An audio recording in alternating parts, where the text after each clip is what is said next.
দেবতাদের মধ্যে সবার শ্রেষ্ঠ যেমন বিষ্ণু, দেবানাম অচ্যুত যথা। আচ্ছা, দেবতাদের মধ্যে বিষ্ণু শ্রেষ্ঠ কেন, কে বলতে পারে?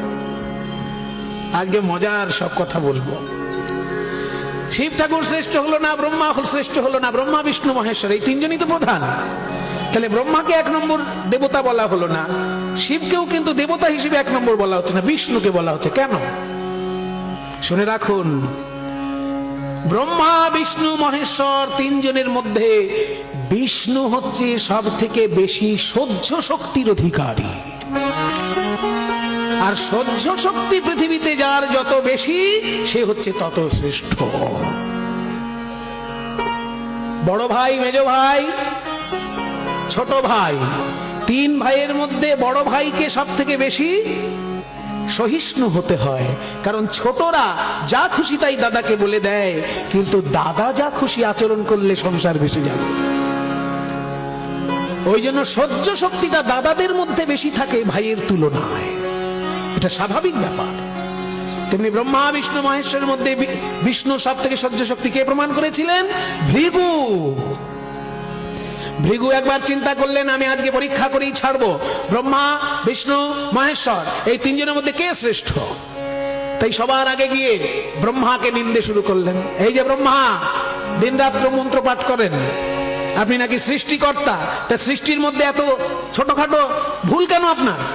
কি ভুল পেলে? ভুল মানে সবই ভুল। কাউকে গাদা গাদা চোখ দিয়ে দিয়েছেন, আর কাউকে মোটেই চোখ দেননি, একই সৃষ্টি আছে না?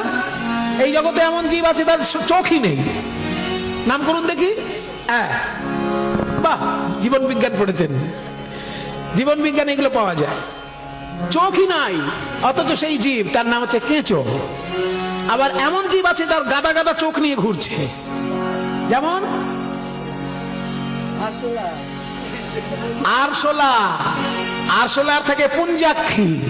জীবন বিজ্ঞানের পাতা খুলে দেখবেন, গাদা গাদা চোখ, এক পুঞ্জ, অনেকগুলো চোখ নিয়ে আরশোলা ঘুরছে, ওই জন্য ওকে বলে পুঞ্জাক্ষী। তাহলে কেঁচোর চোখই নেই, আবার আরশোলার গাদা গাদা চোখ, এটা আপনার কি সৃষ্টি? ব্রহ্মা রেগে গিয়ে আগুনের পিণ্ড ছুড়ে দিলেন। যাক, তাহলে কাজ হয়েছে ওষুধে। এবার গেলেন শিব ঠাকুরের কাছে। এই যে মহাদেব, কে তোমাকে দেবাদিদেব মহাদেব বলে? হ্যাঁ, বাঘের ছাল গায়ে দিয়ে বসে আছো, একটা কাপড় হলো?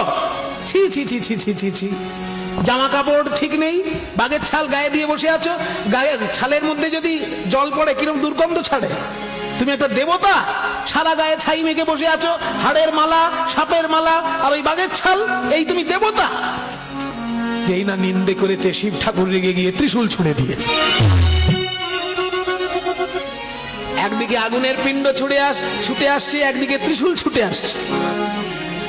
ভৃগুমুনি দেখলো আমি তো গিয়েছি, শেষকালে বলল বিষ্ণুকে পরীক্ষা করব, ওকে যেন পরীক্ষা করে তবে মরতে পারে।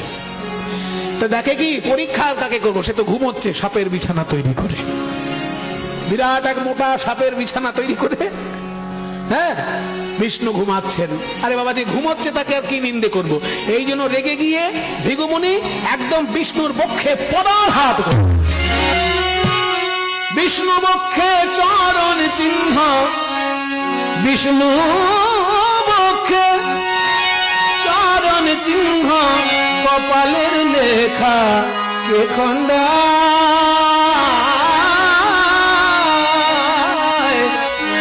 সমান নাহি যায় চিরদিন, কাহার সমান নাহি যায়। কেমন? তাহলে বিষ্ণু হচ্ছে একজন শ্রেষ্ঠ দেবতা, তার বুকের মধ্যে পদাঘাত। বিষ্ণুর হাতে কিন্তু সুদর্শন চক্র ছিল, আর একটা হাতে গদাও ছিল। তিনি সুদর্শন ছুড়লেন না, গদাও ছুড়লেন না, কি করলেন? ভৃগুমুনির দুটি চরণ বুকে জড়িয়ে ধরলেন, বললেন, হে মুনিবর, আমরা দেবতারা পূজা পাই কেন জানেন? আপনাদের মুনি ঋষি সাধনা করেন, তাই দেখে লোকে আমাদেরকে পূজা করে। আপনারা যদি আমাদের মহিমা মানুষের মধ্যে প্রচার না করতেন, তাহলে আমাদের পুজো কে করত? আমার এই হৃদয় বড় কঠিন, আপনার চরণ বড় কোমল, আপনার ব্যথা লাগেনি তো? যখনই এই কথা বলেছে অমনি ভৃগুমুনি বললেন, বিষ্ণু তুমি বলছো কি? আমি ব্রহ্মাকে নিন্দে করলাম, সে আগুনের পিণ্ড ছুড়ে দিল, শিবকে নিন্দা করলাম, সে ত্রিশূল ছুড়ে দিল, আর তোমাকে নিন্দা টিন্দা নয়, একেবারে বক্ষে পদাঘাত, আর তুমি কিনা আমাকে বলছো আমার চরণ কোমল আর তোমার হৃদয় কঠিন। কাজেই আমি ঘোষণা করলাম, ব্রহ্মা বিষ্ণু মহেশ্বর দেবতাদের মধ্যে এই তিনজন সেরা, কিন্তু এদের মধ্যে শ্রেষ্ঠ হবে বিষ্ণু, কারণ সে হলো সহিষ্ণু। তালবস্য মূর্ধন্য স দন্তে স। বাংলা ভাষায় কয়টা স আছে? তিনখানা স। তালবস্য, মূর্ধন্য স আর দন্ত্য স। আর কোন অক্ষর কিন্তু তিনটে নেই, দুটো দুটো আছে, ব দুটো আছে, ন দুটো আছে, তাই না? জ দুখানা আছে, কিন্তু স তিনখানা। তালবস্য মূর্ধন্য স দন্ত স। স শব্দটা তিনবার কেন? না স স স।